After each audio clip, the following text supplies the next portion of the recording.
biliar. El árbol biliar está revestido por células epiteliales, ya sean cúbicas o cilíndricas, a lo que denominamos colangiocitos, y sirven para vigilar el flujo biliar y regular el contenido del mismo.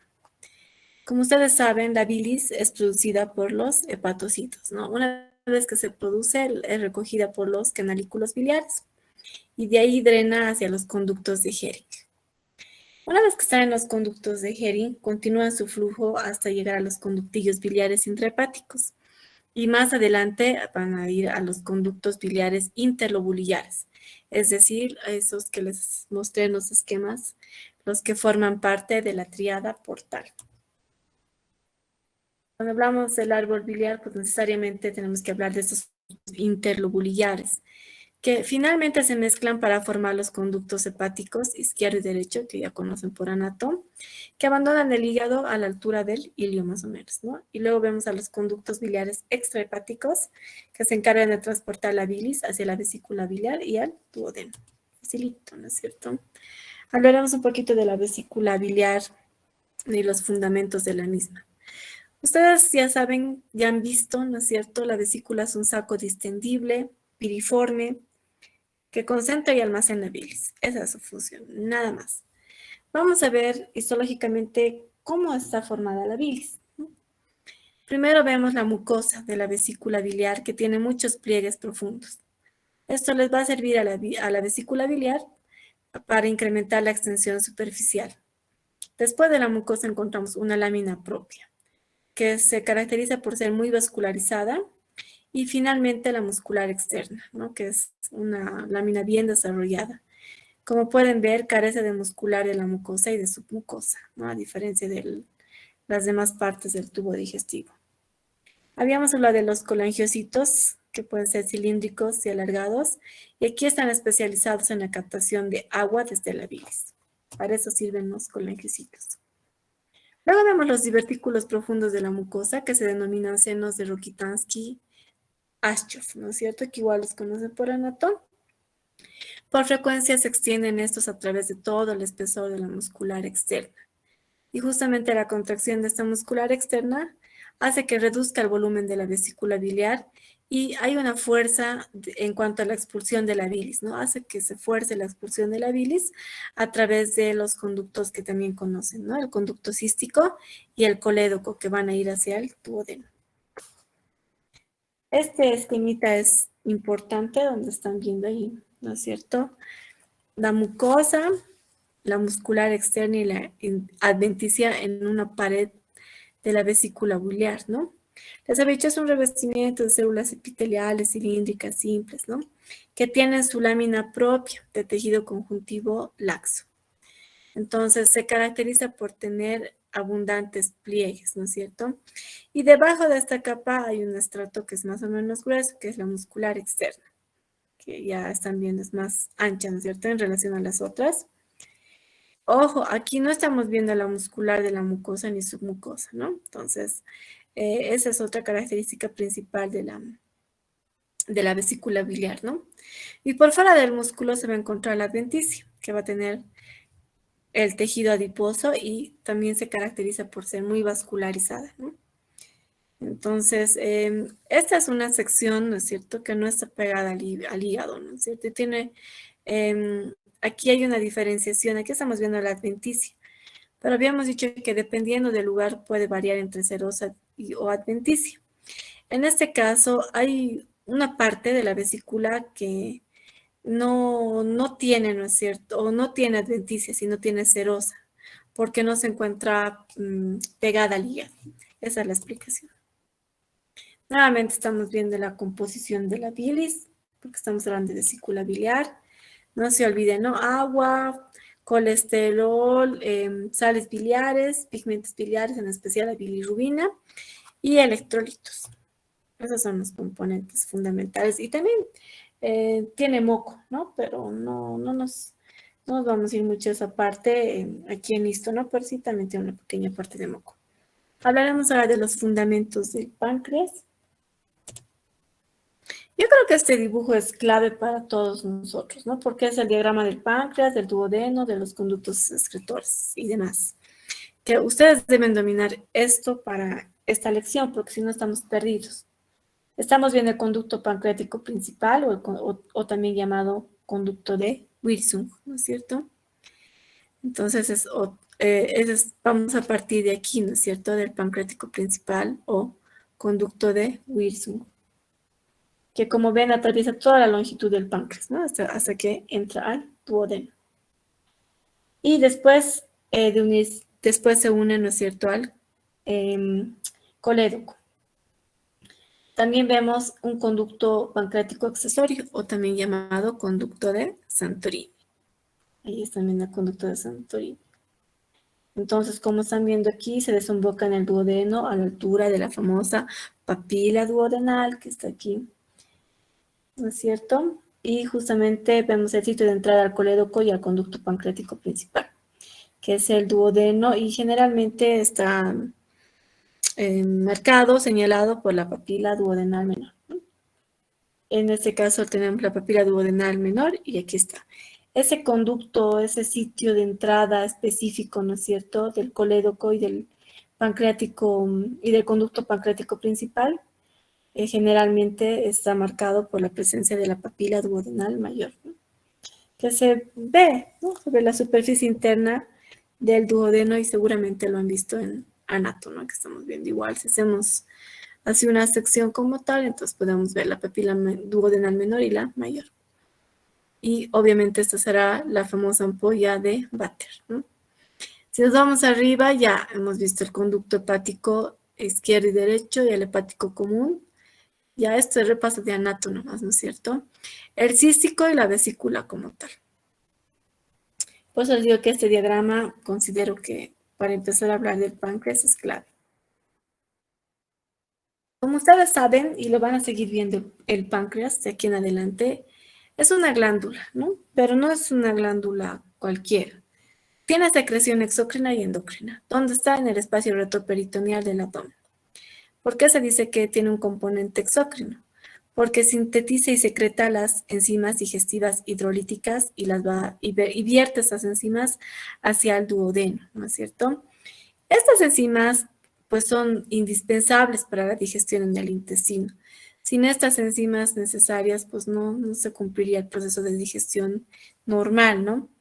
Y aquí vamos a ver que ese componente contiene los famosos adenómeros, ¿no?, que son acinos serosos que van a conformar la mayor parte de la masa del páncreas. Por eso decimos que los acinos pancreáticos son únicos, ¿no?, porque sus conductos, que se denominan conductos de Bol, se van a disponer de forma intercalada, ¿no? Entonces comienzan dentro del adenómero mismo, y por consiguiente las células del conducto que están dentro del acino se van a conocer como células centroacinares.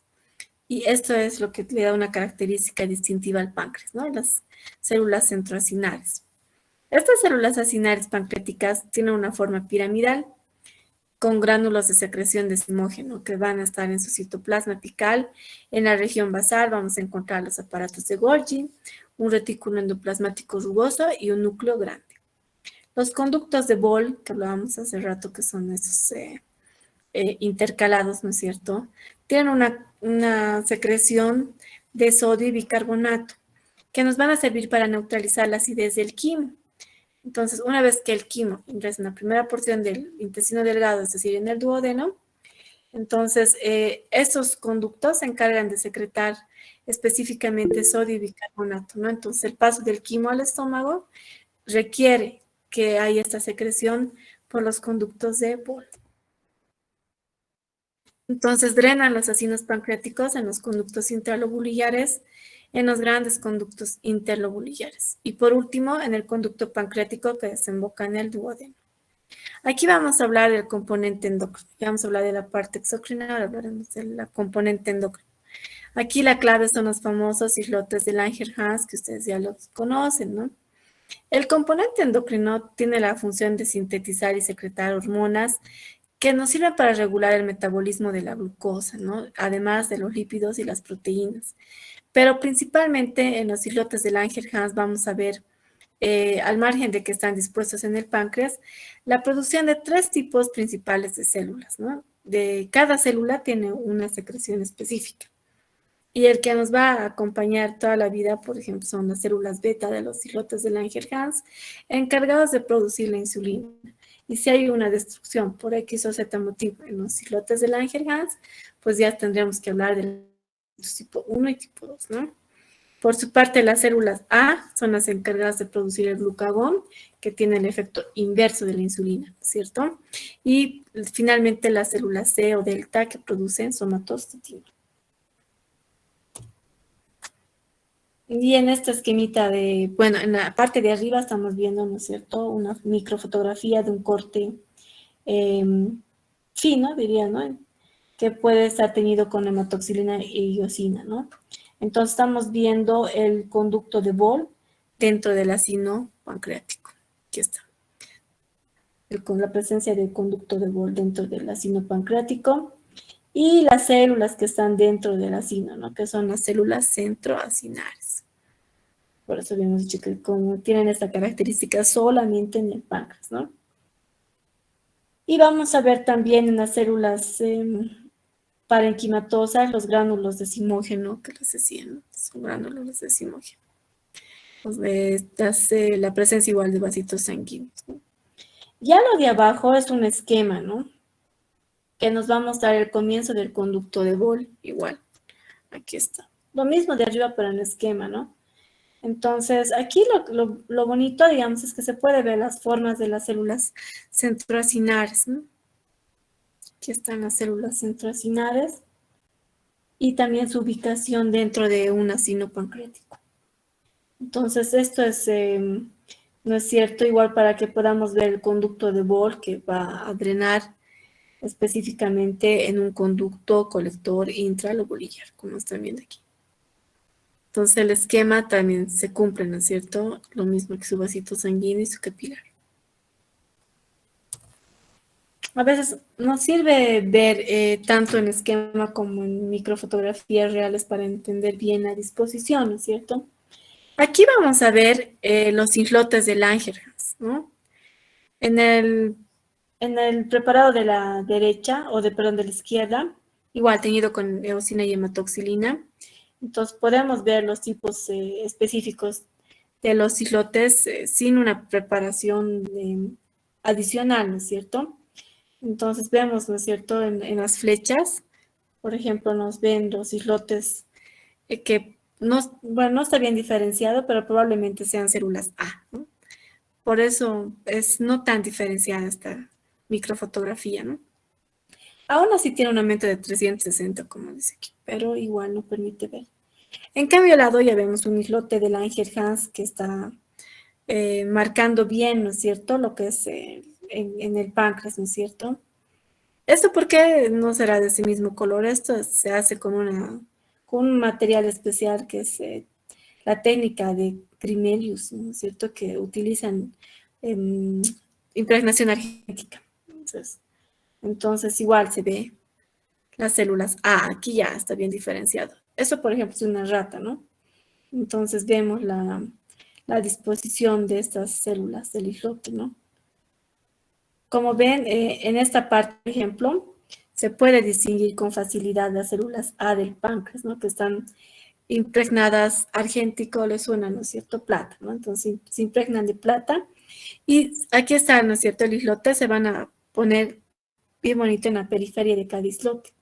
En cambio, esto no está bien diferenciado aquí, ¿no es cierto? Pudieran ser, dice las flechas, ¿no? O sea, en el mejor de los casos se puede suponer que pueden ser células A, pero no están diferenciadas. En cambio, en una microfotografía tomada de una rata, entonces podemos ver con el mismo aumento en ambos la distribución periférica de las células A. Eso igual es importante. Y ya para terminar, pues esto tienen que ir a revisar ustedes respecto a hemos visto consideraciones clínicas, ¿no es cierto?, tienen que ver ustedes las correlaciones clínicas respecto a patologías, ¿no? Pero aquí estamos viendo ya las consideraciones funcionales. Les había hablado un poquito de la insulina, ¿no es cierto? Aquí nos muestra un ejemplo de procesamiento postgradual. Hemos conocido dónde están las famosas células beta en los famosos islotes de Langerhans, ¿no es cierto? Este nos dice la literatura, específicamente Ross, que es un claro ejemplo de la importancia del procesamiento postgradual en el logro de la estructura activa fina de una proteína, ¿no? Entonces, originalmente, la insulina se sintetiza como una cadena de polipéptica simple, ¿no es cierto? Que va a contener 110 aminoácidos, ¿no? Y esta cadena polipéptica se denomina pre-proinsulina, que están viendo aquí abajo.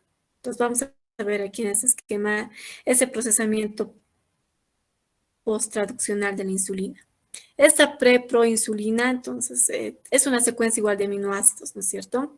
Y luego pasa a ser proinsulina, ¿no? Entonces, igual aquí existe aquí ese procesamiento postgradual que reduce la preproinsulina y la convierte en un polipéptido más simple, ya no tan pesado, ¿no es cierto? Y se convierte en proinsulina, ¿no es cierto? Entonces, están viendo aquí qué característica tiene, qué son esas S que están ahí. Esas son cadenas específicas, ¿no? Que son los puentes disulfuro. Y luego vamos a ver igual que esta proinsulina, ¿no es cierto? Se deposita en el aparato de Golgi. Entonces, después pasa, ¿no es cierto? Con sus puentes disulfuro característicos, estos convierten en una cadena B, entonces ya reducen a ser solamente 30 aminoácidos, ¿no? Y luego esto se denomina péptido C, que está ahí, ¿para qué le sirve este péptido que está en verde? Es simplemente un conector, ¿no? Y esto, en esta forma, se va como que almacenando, ¿no es cierto? En forma de vesículas y se libera ya después las cantidades necesarias de insulina, ¿no? Finalmente, la proinsulina pasa a ser insulina, ¿no es cierto?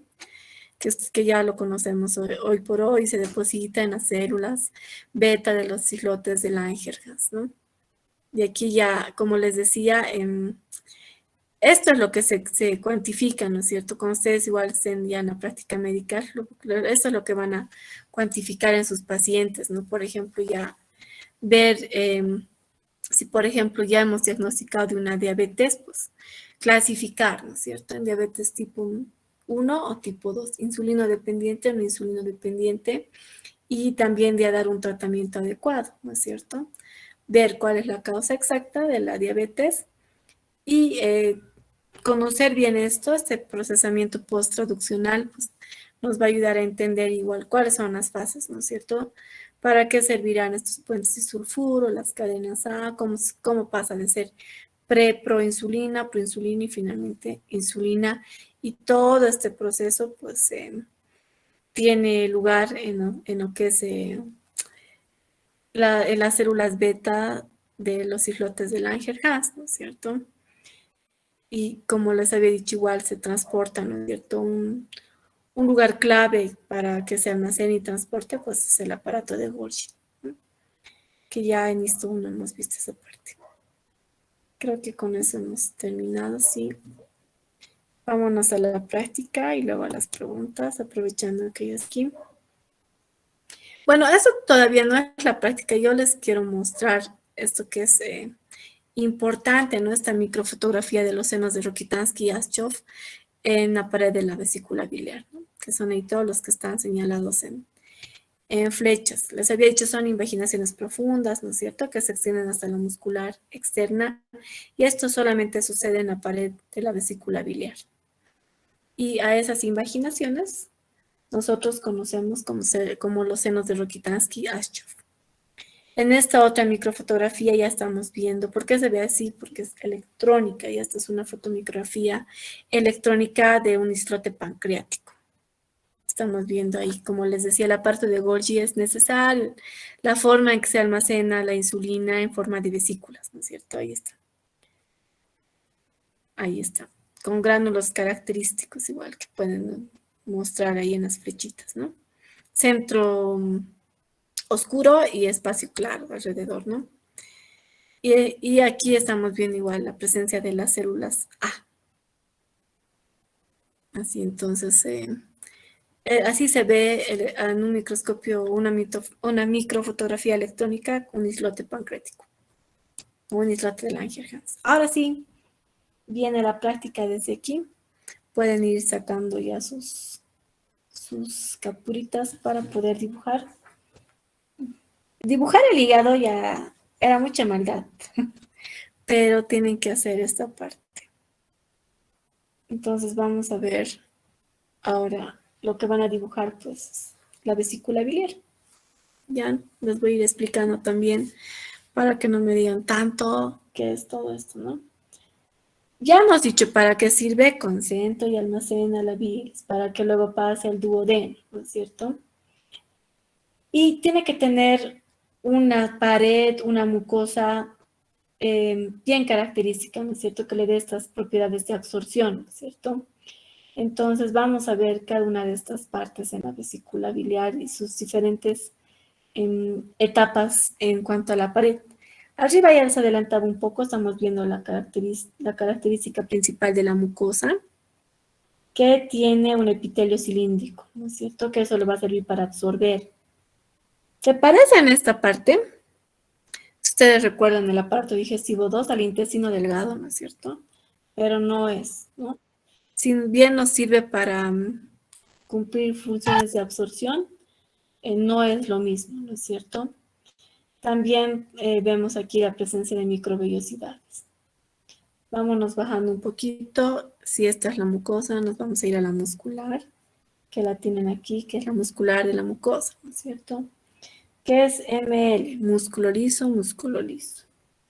Después tenemos los senos de Rokitansky y Archov. Igualito que les he mostrado aquí. Se vuelve a repetir ya, esto es real, ¿no es cierto?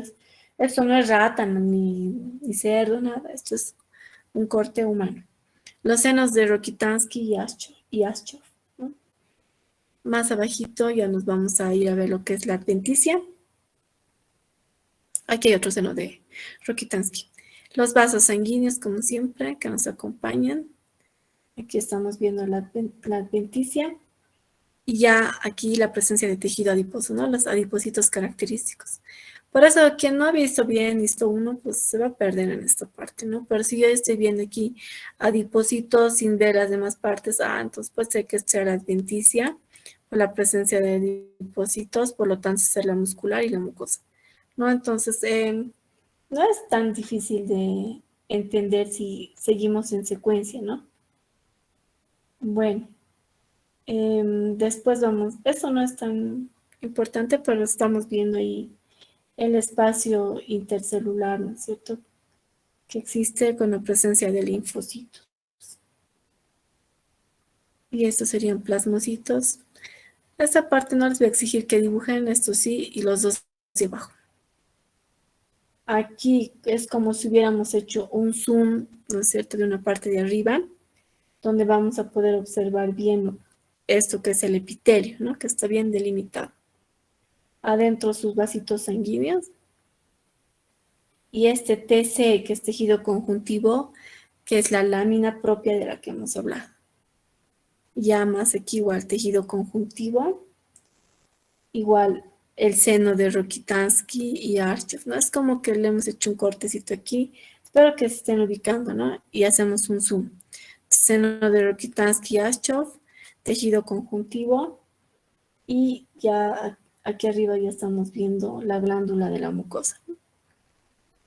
Esta es la glándula mucosa. Glándula mucosa. Y estas celulitas que ven aquí, pues si esta es una glándula mucosa, entonces de lógica son células mucosas. Esa es la vesícula biliar, estimados estudiantes, con un aumento de unos 500 aproximadamente para que se vea bien. Así. De aquí ya se les va a complicar un poquito la vida al dibujar, pero vamos a ver el páncreas, ¿no? Esta parte del páncreas, igual, es importante que la reconozcan. Las células centroacinares, que ya las hemos visto, estas sean células centroacinares. Los conductos de Bol, ¿no? Como se ven aquí, los conductos de Bol, conductos de Bol, conductos de Bol. La mayor parte son los conductos de Bol que tienen que dibujar aquí. Conocen este denominativo retículo endoplasmático o endoplasmático rugoso en las dos partes, ¿no es cierto? Más conductos de Bol. Y creo que eso es todo, ¿no? Al igual las células centrocinares. Ah, y aquí hay un conductillo intralobular. Entonces, páncreas, vesícula. Nada más. Hoy. Lámina 2. Aquí pueden utilizar el hila, no problem. Pueden utilizar el hila también en esta. No hay problema, pues si hasta que estén formando el hila no van a acabar nunca. Repito, tienen que hacer todo esto en una sola. Lo único que les podría omitir es esta parte de las flechas, ¿no? Para ver los linfocitos y los plasmocitos, que no es tan importante, pero sí estas tres que tienen que estar en una sola lámina. Y por supuesto la lámina del páncreas. 2, 1 y hacer un repasito, ¿no? Para que vean. Bueno, ahora sí.